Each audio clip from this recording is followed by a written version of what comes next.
সরকারি প্রণোদনা বিতরণের মহতী অনুষ্ঠানে সম্মানিত সভাপতি এবং এই অত্র অঞ্চলের মাননীয় সংসদ সদস্য, আপনাদের নেতা, আপনাদের মাটিও মানুষের নেতা, আপনাদের সবার পছন্দের নেতা ডাক্তার মোহাম্মদ আব্দুল সালাম, আমাদের পরিমল ভাই এবং আরও উপস্থিত আছেন এখানে অন্যান্য নেতৃবৃন্দ, সবাইকে আসসালাম। এবং আমার সামনে মঞ্চে উপবিষ্ট সবাই যারা উপস্থিত আছেন, নেতা নেতৃবৃন্দ এবং অন্যান্য জনগণ, সবাইকে আসসালামু আলাইকুম রহমতুল্লাহ ওয়া বারাকাতুহু। আপনারা অনেক কষ্ট করে এখানে দুপুরে রোদে কষ্ট করে বসে আছেন, এই জন্য আপনাদেরকে অসংখ্য ধন্যবাদ জানাচ্ছি। তো এখানে যে অনুষ্ঠানটা হচ্ছে, যে প্রণোদনা দিচ্ছে, এটা কিন্তু মানে এটা মনে করবেন যে এককালীন না, যে একবার দিলেও আর পাবেন না। এটা কিন্তু একটা কন্টিনিউয়াস প্রসেস। এরপরে নিশ্চয়ই আপনারা কাছে আরেকজন পাবে, আপনারা এটা পেতেই থাকবেন। আমাদের যে নেতা তারেক রহমান, উনি কিন্তু মানুষের কথা চিন্তা করে এবং উনি মানুষের জন্য অনেক কাজ করছে। আজকে আমরা গাছ লাগিয়ে আসলাম এবং আমরা যারা হসপিটালটা পরিদর্শন করে আসলাম, যথেষ্ট সমস্যা ছিল হাসপাতালে, আমরা দেখে আসলাম, আমরা নোট করে এসেছি। আমার মনে হয় ডাক্তার সাহেব, এমপি মহোদয় আপনাদের এই সমস্যাগুলো, হাসপাতালের সমস্যার ইনশাল্লাহ অতি দ্রুত পদক্ষেপ নিয়ে সমাধান করবেন। আর আপনাদের জন্য যে সমস্ত প্রণোদনা আসছে, সেগুলো আপনারা যারা পাবেন নিশ্চয়ই তাদেরকে আমি জানাচ্ছি, স্বাগত জানাচ্ছি। এবং যারা পাবেন না তারাও কিন্তু ভবিষ্যতে পাবেন, এটা আশা রেখে করবেন। আপনাদের সবার আমি বেশি বক্তব্য দীর্ঘায়িত করছি না, কারণ আপনারা অনেক কষ্ট করে এই দুপুরে রোদে বসে আছেন। কাজে আপনাদেরকে আমি সবাইকে আন্তরিকভাবে ধন্যবাদ জানাচ্ছি এবং আপনাদের যারা অসুস্থ তাদের দ্রুত আরোগ্য কামনা করছি এবং যারা সুস্থ তাদেরকেও যেন আল্লাহ তাদের স্বাস্থ্য এবং পারিবারিকভাবে তারা সুস্বাস্থ্য আল্লাহ যেন দেন, এটা তাদের আল্লাহর কাছে আমি প্রার্থনা করছি। আপনারা সবাই সুস্থ থাকেন, ভালো থাকেন।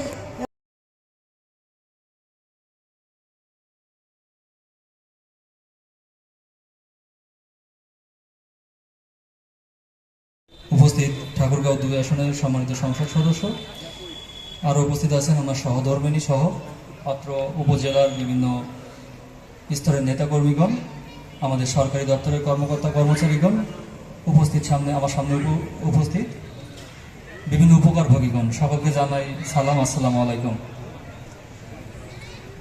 আসলে আপনারা জানেন যে আমাদের প্রাক্তন সভাপতি বা এখন উনি জাতীয়তাবাদী দল হরিপুর উপজেলার উপদেষ্টা, উনি বলেছেন যে সরকারের যে প্রণোদনাগুলো আছে বা যে উন্নয়ন কর্মকাণ্ডগুলো আছে, ওইগুলো যেন সঠিকভাবে হয়।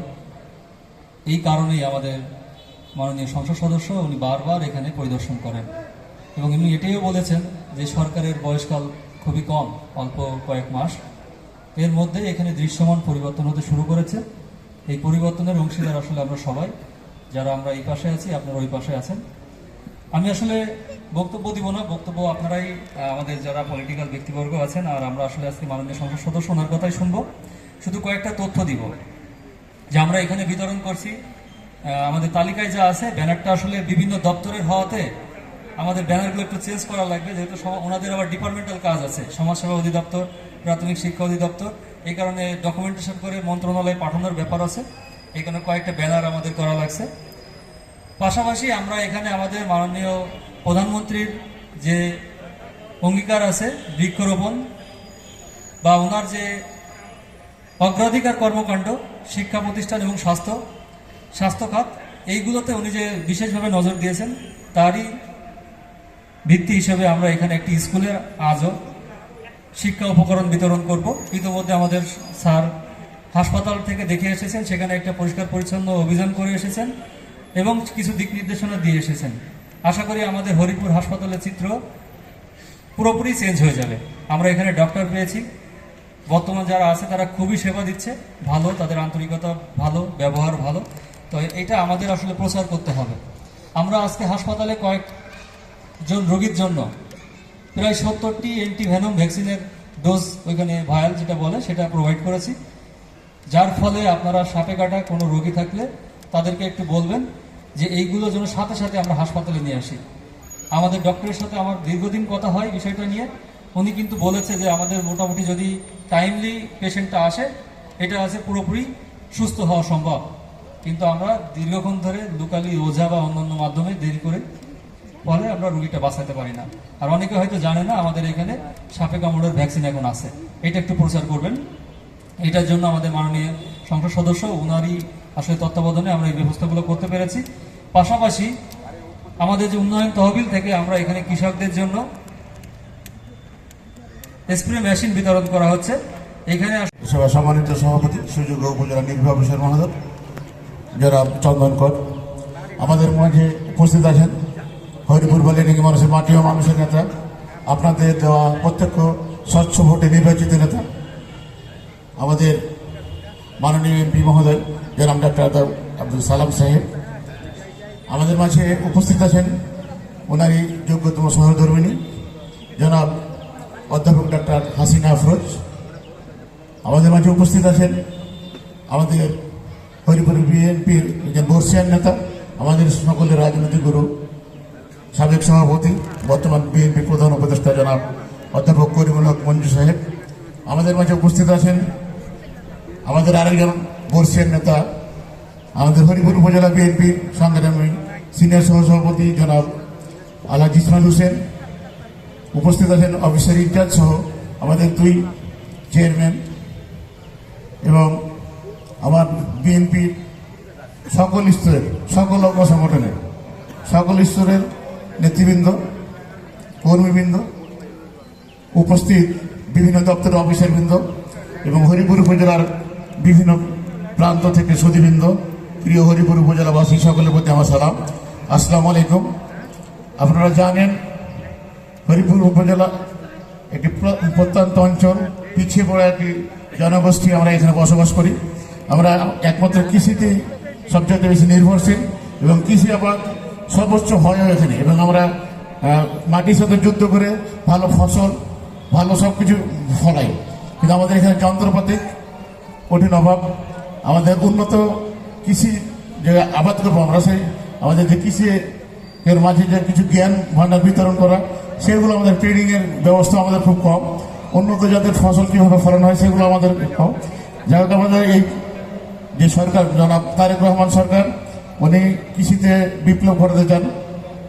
সর্বপ্রথম শুরু করেছেন উনি গাছ লাগা থেকে, যে বাংলাদেশকে একটি সবুজ অভয়ারণ্য এবং সবুজ বাংলাদেশ গড়ার একটা লক্ষ্যে 25 কোটি গাছ উনি 2 বছর থেকে 3 বছরের মধ্যে লাগানোর একটা পরিকল্পনা করেছেন। এখন থেকে শুরু হয়ে গেছে এবং আমরা আশা করি আমাদের যে জলবায়ুর যে হুমকির যে বিষয়টা, এখান থেকে আমরা উত্তর পাবো। আমাদের আগামী ভবিষ্যৎ প্রজন্ম এখান থেকে একটি ভালো দেশ পাবে। আমি বক্তব্য বলতে চাই না, আমাদের কিছু কৃষকের মাঝে কিছু স্প্রে মেশিন, কিছু আমাদের দোস্তদের যারা মহিলা আছে তাদের সেলাই মেশিন সহ কিছু গরিব মানুষের চেক বিতরণ, কিছু রোগীদের মাঝে কিছু প্রণোদনা দেওয়া, এই সমস্ত আজকে আমাদের মাননীয় এমপি মহোদয় করবেন। এবং অল্প দিন সংসদে যাওয়ার পথে আমাদের এই বিশেষ করে হরিপুরের চিত্র আমরা অনেকটা পাল্টে ফেলতে পারছি, কারণ আমাদের বিভিন্ন রাস্তা ইতিমধ্যে এই অল্প দিনের মধ্যে বিভিন্ন রাস্তায় সিসি ঢালাই সহ বিভিন্ন শিক্ষা প্রতিষ্ঠানে বিভিন্ন স্কুল ব্যাগ সহ ফুটবল খেলার সরঞ্জাম সহ বিভিন্ন কিছু আমরা দিতে পেরেছি। আমরা কৃষকদের মাঝে অল্প সময়ের মধ্যে আসতে পেরেছি।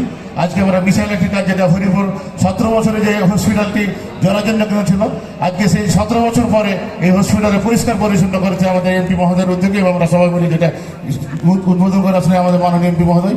এই হসপিটাল দিন দিন আরও উত্তরোত্তর উন্নত হবে এবং আমাদের এই হরিপুরবাসী ভালো চিকিৎসা পাবে। আমাদের হরিপুরকে এগিয়ে নিয়ে যাওয়ার জন্য আমরা এমপি মহোদয়ের কাছে আমরা সহযোগিতা চাবো, কিন্তু সেই সাথে আমাদেরকে এমপি মহোদয়কে সহযোগিতা করতে হবে। এই দেশের নাগরিক হিসেবে এই উপজেলায় এই সরকারকে, এই সরকার প্রতিটি দপ্তরকে, এই প্রত্যেকটা কাজকে সহযোগিতা করতে হবে। সহযোগিতা করলে একদিন হরিপুরের চিত্র নয়, গোটা বাংলাদেশের চিত্রে পাল্টে যাবে। আমি আশা করি আমরা সবাই উন্নত মন মানসিকতায় রূপান্তরিত হব এবং সবাই দেশকে ভালোবেসে দেশের জন্য কাজ করব এবং এই দেশের চিত্র অবশ্যই উন্নত হবে এবং এই হরিপুর উপজেলা অবশ্যই উন্নয়নশীল উপজেলায় রূপান্তরিত করবো। এই উদাত্ত আহ্বান রেখে হরিপুর উপজেলা একদিন ডিজিটাল উপজেলায় রূপান্তরিত হোক, এই আশাবাদ ব্যক্ত করে আজকের সভার সফলতা কামনা করে উপস্থিত সকলকে ধন্যবাদ জানিয়ে আমি আমার কথা শেষ করছি। সকলকে ধন্যবাদ। আসসালামু আলাইকুম ওয়া রাহমাতুল্লাহ।